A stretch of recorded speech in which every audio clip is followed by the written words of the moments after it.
সম্মানিত দর্শক শ্রোতা, আসসালামু আলাইকুম। আমি দীর্ঘদিন পরে আপনাদের সামনে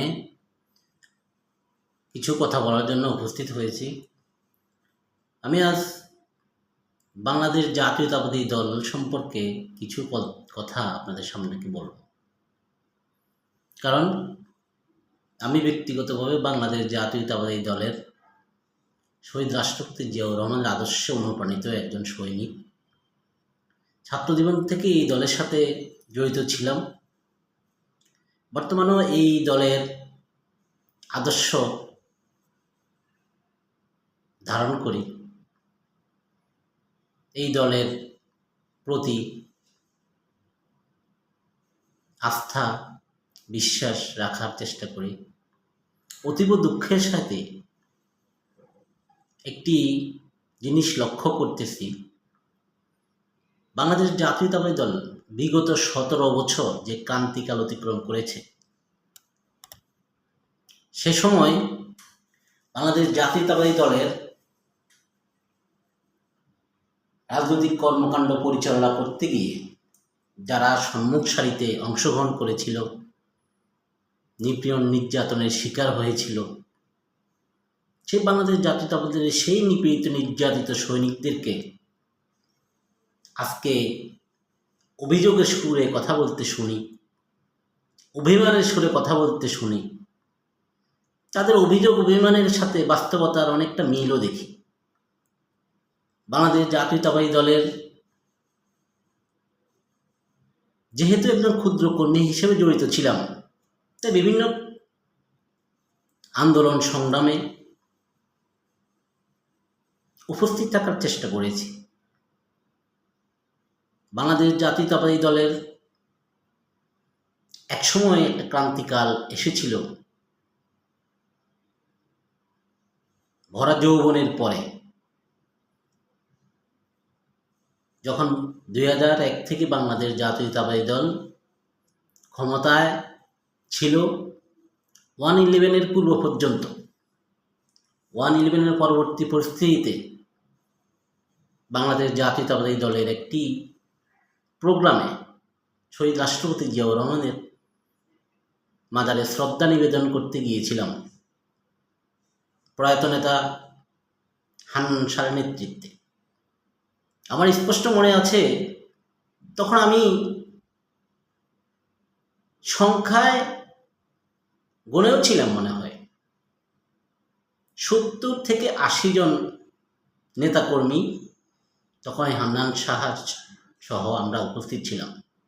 কিন্তু তার পূর্বে বাংলাদেশ জাতীয়তাবাদী দলের ক্ষমতা থাকাকালে 70-80 হাজারও তার জায়গা দেওয়ার সুযোগ ছিল না। এইরকম একটা অনুষ্ঠানে, এরকম একটা প্রোগ্রামে শহীদ রাষ্ট্রপতি জিয়াউর রহমানের মাজার জিয়ারত করার জন্য যদি কোনো অনুষ্ঠানের আয়োজন করা হতো, তখন এই কথা আজ বলার উদ্দেশ্য হলো, বাংলাদেশ জাতীয়তাবাদী দলের বর্তমান কর্মকাণ্ডে,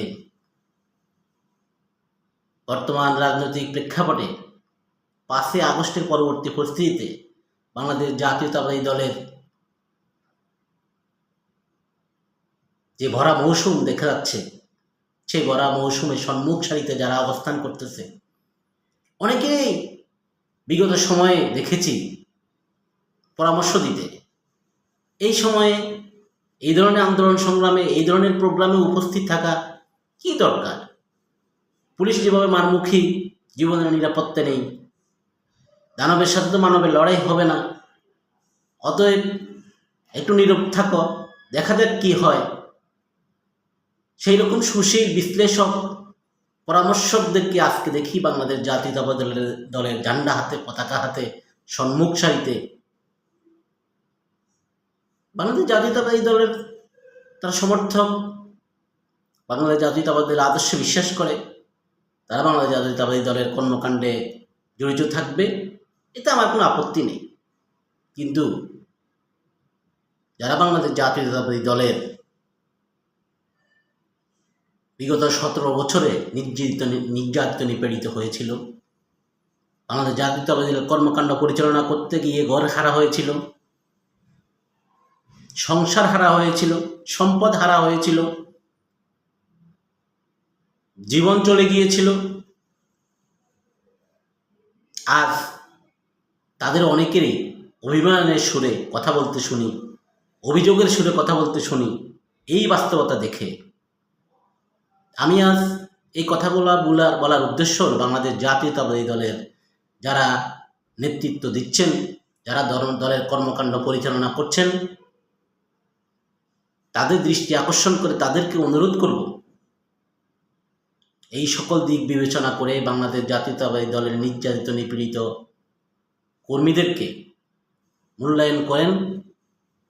না হয় ভবিষ্যতে আজ যারা সম্মুখ সারিতে আপনাদেরকে বাহাবা দিচ্ছে, ফুলের মালা নিয়ে বরণ করতেছে, তারা একসময় সেফ সাইডে ছিল, ভবিষ্যতে তারা এরকম নিরাপদ অবস্থানে চলে যাবে। এই নিপীড়িত নির্যাতিত কর্মীরা যদি আপনাদের পাশে না থাকে, বাংলাদেশ জাতীয়তাবাদী দলের ভবিষ্যতেও বাংলাদেশের রাজনৈতিক প্রেক্ষাপটে যদি কোনো ক্রান্তিকাল আসে, তাহলে আপনাদের রক্ষা কবচ হিসেবে এই সুসময়ের বন্ধুরা থাকবে না।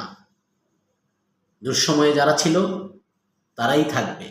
অতএব সময় থাকতে তাদের মূল্যায়ন করুন, ত্যাগী কর্মীদেরকে কাছে টেনে নিন।